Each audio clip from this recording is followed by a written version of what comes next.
I am autistic.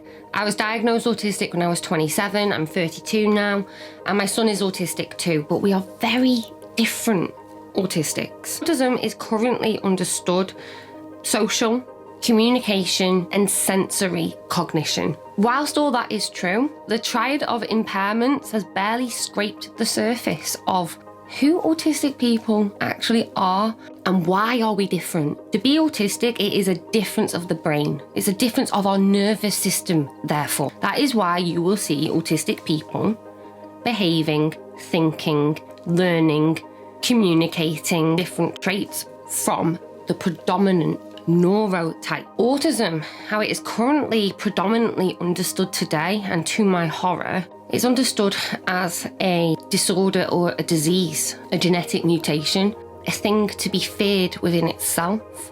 When we are viewed as this pathology, autistic people's deficits and differences are noticed above all first by you.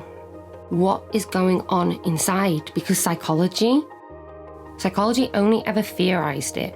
In 1943, autism popped up.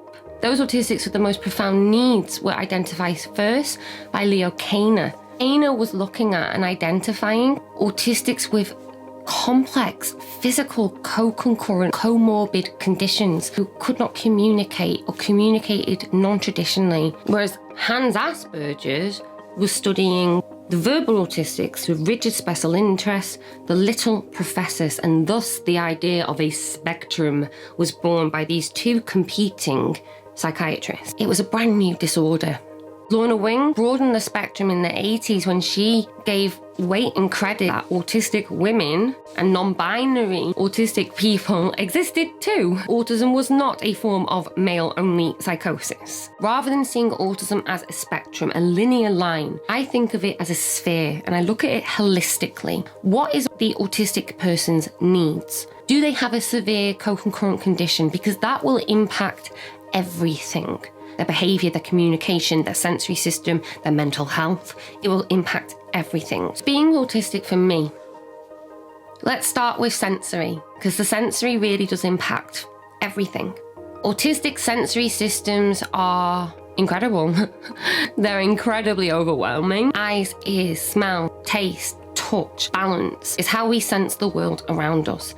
All of this information feeding into our brain via our nervous system and our senses. And autistics can be hypersensitive to the environment. It means that sound is incredibly loud. When I hear a bird, it sounds like they're right here. If I hear a bee, it sounds like it's here. It means I can see lots of different static colour and light and flashing orbs.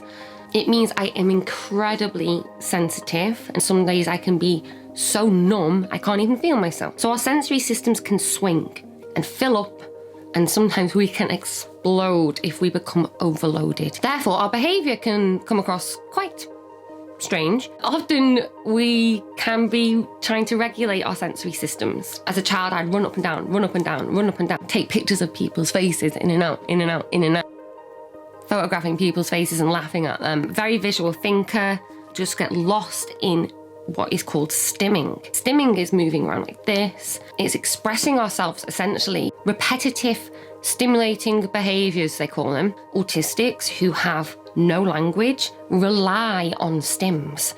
It's one of the main red flags. Social comes across differently. I socialise through facts. And I socialise through knowledge. And we find other autistics, we can transfer vast amounts of in-depth information to one another. But from the neurotypical perspective, it comes across as abnormal. So this severe, this mild, this battle that we've been having for the last few decades now, it's exhausting.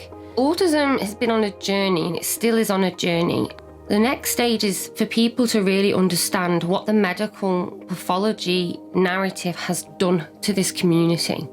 In that, it has doctored your viewpoint of us. We have been looked at down a microscope for the past 60, 70 years. And when you look at a community as if they are mice and study them as if they are mice, you will make mice out of them. And that is exactly what has happened to my autistic community.